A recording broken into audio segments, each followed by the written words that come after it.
Dhaka reporters ইউনিটিতে ব্যাপক উত্তেজনার ঘটনায় আওয়ামী লীগের সাবেক মন্ত্রী লতিফ সিদ্দিকী সহ অন্তত 14 জনকে বৃহস্পতিবার আটক করা হয়েছে।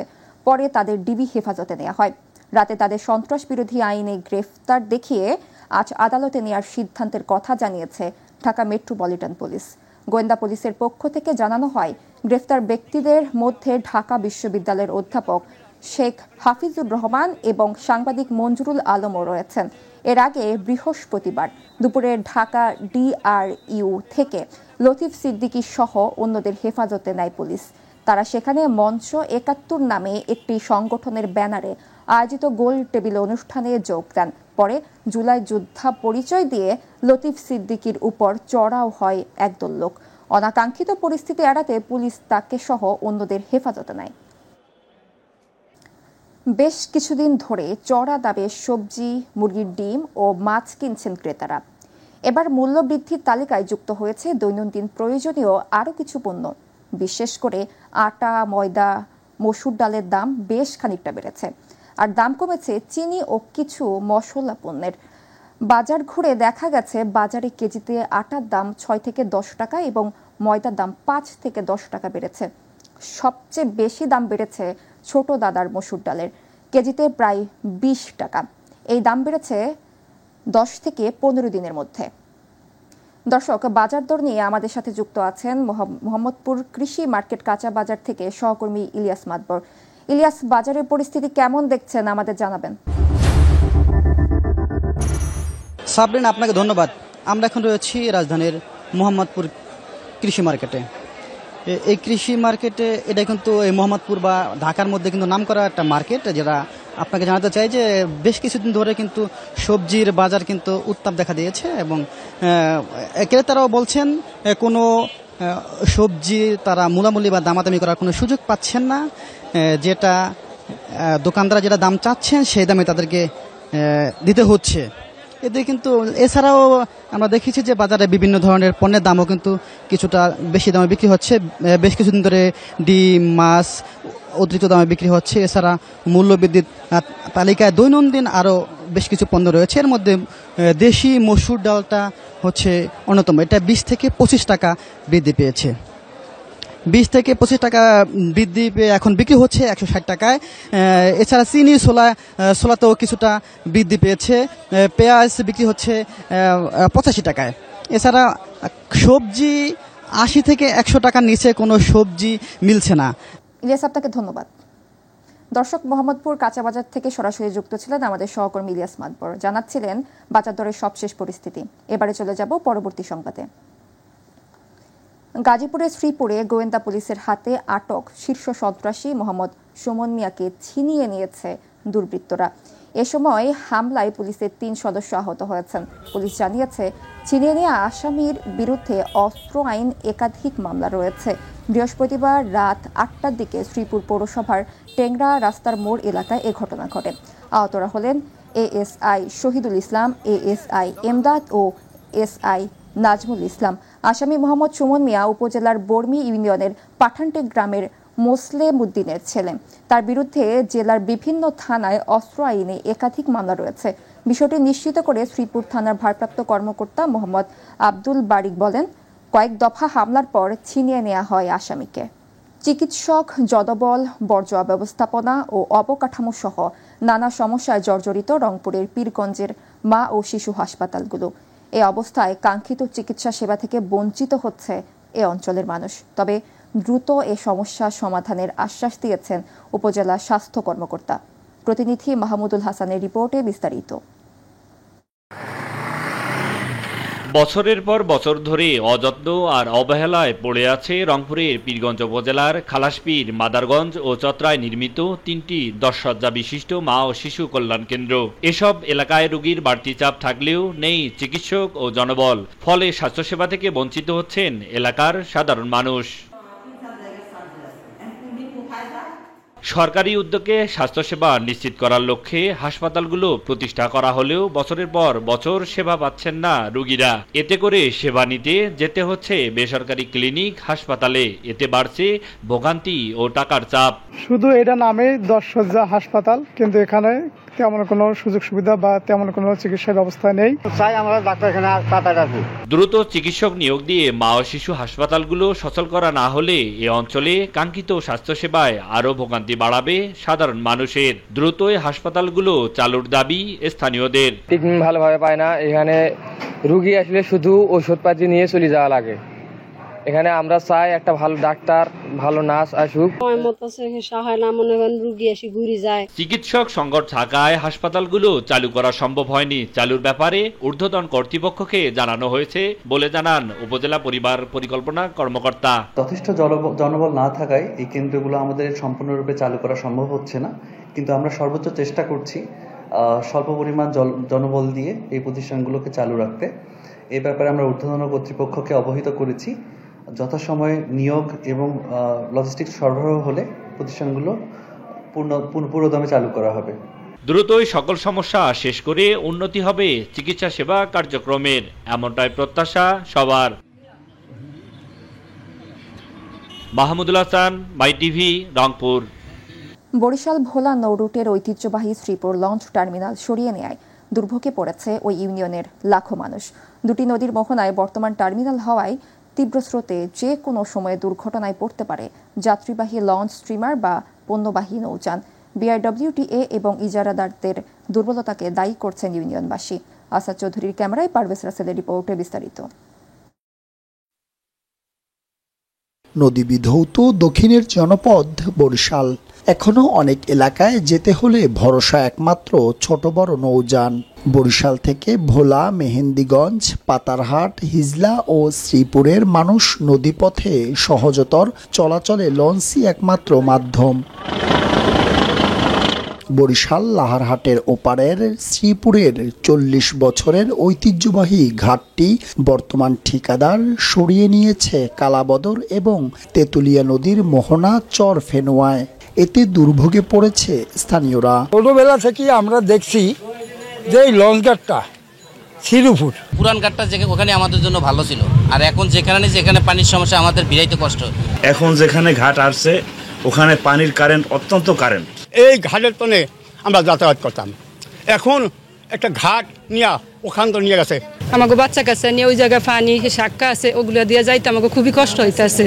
একদিকে কালাবদর, চর ফেনুয়ায় নদী ভাঙন, জিও ব্যাগ আর তীব্র স্রোতের কারণে পল্টনে ভিড়তে পারছে না নৌযানগুলো। তাই টার্মিনালটি আবার শ্রীপুরেই ফিরিয়ে আনার দাবি গোটা ইউনিয়নবাসীর। তো এখানে ঘাট ছিল, আমাদের খুব ভালো জীবনটা ছিল। ইজারাদার ঘাট পাইয়া তাদের নিজের স্বার্থের জন্য তার বাড়ির দরজায় নিয়ে গেছে। এক মাজা পানির ভিতরে নাইমা যাইতে হয়, এটা আমাদের ভোগান্তি। এ বিষয়ে জানতে চাইলে দ্রুত তদন্ত করে সিদ্ধান্তর কথা বলেন বিআইডব্লিউটিএ। যেখানে পন্টুন ছিল সেখানে বাধার সম্মুখীন হয় এবং সে আসলে দীর্ঘ প্রায় 1.5 মাস রাজস্ব আদায় করতে পারেনি। মানুষ যাতে সাবলীলভাবে চলাচল করতে পারে, সমস্ত বিষয়গুলো দেখেই আমরা আসলে একটা সিদ্ধান্ত নিব। ইজারার টাকা তুলতে না পারায় টার্মিনাল সরানোর কথা বলেন ইজারাদারের প্রতিনিধি। কাগজপত্র লাইন করে গিয়া সবকিছু ওকে করে গিয়া আমরা আমার আওতায় আমরা লয়েছি। এই গ্রামের মানুষ সবেরই যেমন এটার সুবিধা অর্থ এখানে বাজার আছে, এটা মাঝখানে। বিআইডব্লিউটিএ এর সার্ভে অনুযায়ী নিরাপদে সব পল্টুন ব্যবহার করবে সকল নৌযান। যাত্রী এবং জানমাল নিরাপত্তায় উপেক্ষিত হোক আধিপত্য বিস্তার এবং ভেঙে যাক ইজারাদারের খামখেয়ালিপনা, এ প্রত্যাশাই সবার। পারভেজ রাসেল, মাই টিভি, বরিশাল। সিলেটে লুট হওয়া পাথর প্রতিস্থাপনের পর নতুন রূপে ফিরতে শুরু করেছে সাদা পাথর। লুটের খবরে হতাশ পর্যটকরাও নতুন রূপের সান্নিধ্য পেতে আসতে শুরু করেছে ভোলাগঞ্জের সাদা পাথরে। প্রশাসনের সর্বোচ্চ কর্মকর্তারাও বলছেন আগের রূপে ফিরিয়ে দিতে যা যা করা দরকার সবই করবেন তারা। সিলেট থেকে ক্যামেরাম্যান শাহিন আহমেদের তথ্যচিত্রে আরও জানাচ্ছেন শামস তাবরিজ উচ্ছ্বাস। সিলেটের ভোলাগঞ্জের ধলাই নদের বুক থেকে লুট হওয়া সাদা পাথর ফিরছে যথাস্থানে, সাজানো গোছানো হচ্ছে আগের মতো করে। এতে পূর্ণরূপে ফিরতে শুরু করেছে সাদা পাথরের রাজ্য ভোলাগঞ্জ। কঠোর অভিযান চালিয়ে লুণ্ঠিত পাথর উদ্ধারের পর প্রতিস্থাপনের খবরে আগ্রহী হয়ে উঠেছেন স্থানীয় পর্যটকরা, আসছেন দেশের অন্যান্য এলাকার প্রকৃতিপ্রেমীরাও। যেহেতু মানুষের ধাক্কা খাইছে, সোশ্যাল মিডিয়ায় দেখছে যে সাদা পাথর উদা হয়ে গেছে, এখন আবার যদি অনেকে আছে যে দেখতে আইব যে সাদা পাথর আসলে কিতা মরুভূমি হয়েছে নি আমরা মনে করছি কিবা হয়তো পাথর নাই, তার বাদেও আমরা আসলাম। পর্যটকরা বেশি বেশি করে আসবে, প্রাকৃতিক সৌন্দর্যটা দেখবে, আমরা সেটাই চাই। গত 5 আগস্টের পর এক বছরেই কয়েকশো কোটি টাকার পাথর লুটের কারণে মরুভূমিতে পরিণত হয় সাদা পাথর খ্যাত ভোলাগঞ্জ। এমন লুটপাটের চিত্র গণমাধ্যমে প্রকাশের পর ক্ষোভ প্রকাশ করেন পুরো দেশের মানুষ। এরপরই শুরু হয় লুট হওয়া পাথর উদ্ধার আর প্রতিস্থাপন। তবে প্রকৃতি সৌন্দর্য ফিরে পেতে কিছুটা সময় লাগলেও নতুন রূপে খুশি ঘুরতে আসা পর্যটকরা। মোটামুটি অনেক সুন্দর, অনেক ভালো আছে, পাথর অনেক আছে। পাথরগুলো আবার আগের মতন পরিপূর্ণভাবে আগের জায়গায় বসে দিলে আমাদের কাছে আরো সুন্দর লাগবে। নেচারটা অনেক সুন্দর, পানিগুলো অনেক ঠান্ডা, এখানে ফ্যামিলি টাইম স্পেন্ড করতে অনেক ভালো লাগে। ইউএসএ থেকে আইসি, এখানে আসে অনেক ভালো লাগতেছে। সবাই খুব এনজয় করছে, আমরাও এনজয় করছি। আমরা অলরেডি নিজের চোখে দেখছি যে 2-3টা বোট এনে পাথর দিতেছে, আবার ফিরাই দিতেছে। গত 24 আগস্ট থেকে প্রতিদিন 5 শতাধিক শ্রমিক কাজ করছে পাথর উদ্ধার আর প্রতিস্থাপনে। এখন পর্যন্ত উদ্ধারকৃত বিপুল পরিমাণ পাথর প্রতিস্থাপনের মাধ্যমে পরিবেশ স্বাভাবিক অবস্থায় ফিরিয়ে আনার চেষ্টা অব্যাহত রয়েছে বলে জানিয়েছে প্রশাসন। প্রকৃতি যেভাবে আসলে পাথরগুলোকে এখানে সাজিয়ে রেখেছিল সেভাবে তো করা খুব মুশকিল। আমরা আশা করছি হয়তো এর পরবর্তী সময় কোনো ঢল আসলে বা যখন পানি আসবে তখন এটা ন্যাচারালি আরো ঠিক হবে। বাট বিফোর দ্যাট আসলে এটা কিন্তু খুব বলা মুশকিল যে যেভাবে ছিল প্রকৃতি বিছিয়ে রাখছিল সেভাবে বিছানো সম্ভব না। তারপরে কিন্তু আমাদের এখানে পরিবেশবিদ রয়েছেন, তারা পরামর্শ দিচ্ছেন এবং তাদের সাথে সমন্বয় করে কিন্তু কাজগুলো হচ্ছে। প্রশাসনের তথ্য অনুযায়ী এখন পর্যন্ত 26 লাখ ঘনফুট পাথর উদ্ধার ও জব্দ করা হয়েছে। এর মধ্যে প্রায় 6.5 লক্ষ ঘনফুট পাথর স্থানীয়রা স্বেচ্ছায় জমা দিয়েছেন, আর বাকি 19 লাখ ঘনফুটেরও বেশি পাথর যৌথ বাহিনীর অভিযানে জব্দ করা হয়েছে। শামস তাবরিজ উচ্ছ্বাস, মাই টিভি নিউজ ডেস্ক। এবারে গ্রাম বাংলা সংবাদ।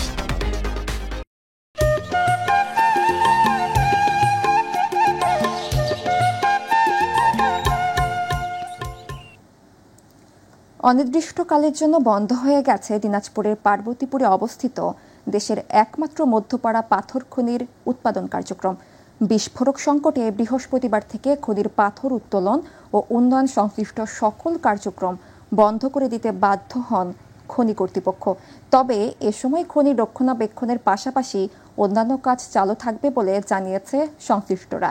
এদিকে নিরবিচ্ছিন্নভাবে পাথর উত্তোলন কার্যক্রম চালু রাখতে নির্দিষ্ট সময়ে বিস্ফোরক সরবরাহে সরকারের হস্তক্ষেপ কামনা করেন স্থানীয়রা।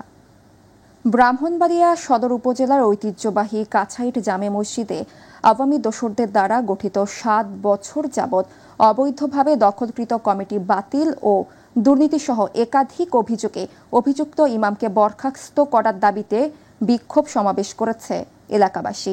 বৃহস্পতিবার কাছাইট জামে মসজিদ মাঠে আয়োজিত সভায় সভাপতিত্ব করেন ফরিদ উদ্দিন আনু মাস্টার। এর সঞ্চালনায় সভায় বক্তব্য রাখেন আলমগীর মেম্বার, আহরাস মেম্বার, এলাই মিয়া, শামসুল আলম, ইদ্রিস মিয়া, জিল্লু মিয়া, মাহতাব মিয়া, আজহার ভুইয়া সহ এলাকার গণ্যমান্য ব্যক্তিবর্গ।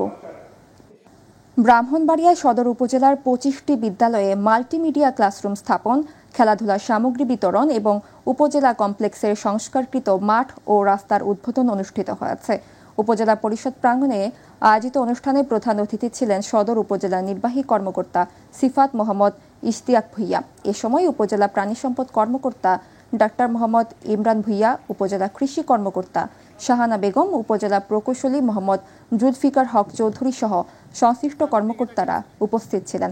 অনুষ্ঠানে বিদ্যালয়গুলোর প্রধান শিক্ষকদের হাতে প্রজেক্টর, ল্যাপটপ, অত্যাধুনিক সাউন্ড সিস্টেম ও মাইক্রোফোন তুলে দেওয়া হয়। এছাড়া তালিকাভুক্ত বিদ্যালয় সহ উপজেলার অন্যান্য শিক্ষা প্রতিষ্ঠানের শিক্ষার্থীদের জন্য খেলাধুলার সামগ্রী বিতরণ করা হয়। লক্ষ্মীপুরের রায়পুরে 2024-25 অর্থ বছরের উপজেলা রাজস্ব উন্নয়ন তহবিল বরাদ্দের আওতায় রায়পুর উপজেলায় বয়স্ক ও প্রতিবন্ধীদের মাঝে হুইল চেয়ার, দুস্থ ও অসহায় মহিলাদের মাঝে সেলাই মেশিন, সমুদ্রগামী নিহত ও আহত জেলে পরিবারের মাঝে চেক বিতরণ করা হয়েছে। এছাড়া সরকারি প্রাথমিক বিদ্যালয়ের শিক্ষার্থীদের মাঝে পোশাক, বই, খাতা, কলম, টিফিন বক্স ও স্কুল ব্যাগ সহ শিক্ষা উপকরণ এবং শিক্ষা প্রতিষ্ঠানে কম্পিউটার সামগ্রী বিতরণ করা হয়েছে। একই অনুষ্ঠানে উপজেলা প্রশাসন কর্তৃক পরিচালিত আদর্শ শিশু নিকেতন স্কুলের নবনির্মিত ভবনেরও উদ্বোধন করা হয়। বৃহস্পতিবার রায়পুর উপজেলা পরিষদ মিলনায়তনে উপজেলা নির্বাহী অফিসার মোহাম্মদ ইমরান খানের সভাপতিত্বে অনুষ্ঠানে প্রধান অতিথি হিসেবে উপস্থিত ছিলেন লক্ষ্মীপুরের জেলা প্রশাসক রাজীব কুমার সরকার। এ সময় আরও উপস্থিত ছিলেন সহকারী কমিশনার ভূমি নিগার সুলতানা সহ আরও অনেকে।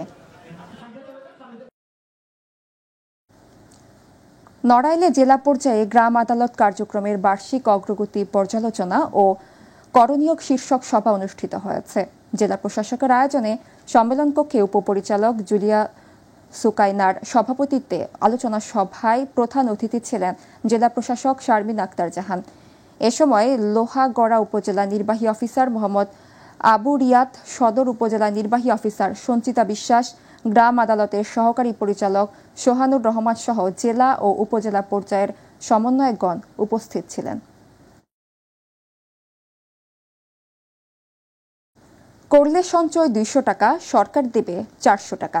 এ স্লোগানে নড়াইল সদরের গোবরা পার্বতী বিদ্যাপীঠ মিলনায়তনে কিশোরীদের সচেতনতামূলক প্রশিক্ষণ, সঞ্চয়কৃত চেক সহ স্বাস্থ্য ও শিক্ষা উপকরণ বিতরণ করা হয়েছে। বাংলাদেশ পল্লী উন্নয়ন বোর্ড নড়াইল সদরের আয়োজনে দুপুরে এ অনুষ্ঠানে প্রধান অতিথি ছিলেন জেলা প্রশাসক শারমিন আক্তার জাহান। সদর উপজেলা নির্বাহী কর্মকর্তা সঞ্চিতা বিশ্বাসের সভাপতিত্বে অনুষ্ঠানে বিশেষ অতিথি ছিলেন বিআরডিবি নড়াইলের উপপরিচালক গোলাম রসুল সহ অনেকে। অনুষ্ঠানে ছাত্রীদের মাঝে সঞ্চয়ের টাকা ছাড়াও বিনামূল্যে প্রশিক্ষণ সামগ্রী, স্যানিটারি ন্যাপকিন, খাতা, কলম ও স্কুল ব্যাগ বিতরণ করা হয়। অনুষ্ঠানে বাল্যবিয়ে না বলুন সহ বিভিন্ন সচেতনতামূলক কার্ড প্রদর্শন করা হয়। কুষ্টিয়ার মিরপুরে বিএনপির প্রাথমিক সদস্য ও নতুন সদস্য নবায়ন কার্যক্রমের উদ্বোধন করা হয়েছে। বৃহস্পতিবার উপজেলা কুরসা ইউনিয়নের কাচারি বাড়ি প্রাঙ্গণে উক্ত কর্মসূচির উদ্বোধন করেন বিএনপির জাতীয় নির্বাহী কমিটির অন্যতম সদস্য ফরিদা ইয়াসমিন। এছাড়াও নারীদের মাঝে বিএনপির ভারপ্রাপ্ত চেয়ারম্যান তারেক রহমানের রাষ্ট্র কাঠামো মেরামতের 31 দফা সম্বলিত লিফলেট বিতরণও করেন ফরিদা ইয়াসমিন। এ সময় কুষ্টিয়া জেলা স্বেচ্ছাসেবক দলের যুগ্ম সাধারণ সম্পাদক অ্যাডভোকেট বকুল আলী সহ বিএনপি ও অঙ্গ সংগঠনের বিভিন্ন পর্যায়ের নেতৃবৃন্দ উপস্থিত ছিলেন।